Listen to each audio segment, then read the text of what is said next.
పద్మలోచన శేష పద్యముల్ నీ మీద చెప్పబోనితినయ్య చిత్తగింపు.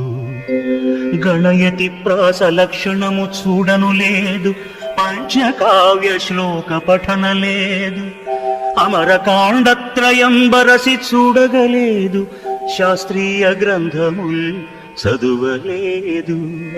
నీ కటాక్షంబున నే రచించితిగాని ప్రజ్ఞాయడిగాదు ప్రస్తుతింప. తప్పుపడనేమి సద్భక్తి తక్కువనే, చెరకునకు వంకపోనేమి చెడునెత్తిపి. భూషణ వికాస శ్రీధర్మపుర నివాస, దుష్ట సంహార నరసింహ దురిత దూరా. దుష్ట సంహార నరసింహ దురిత దూరా.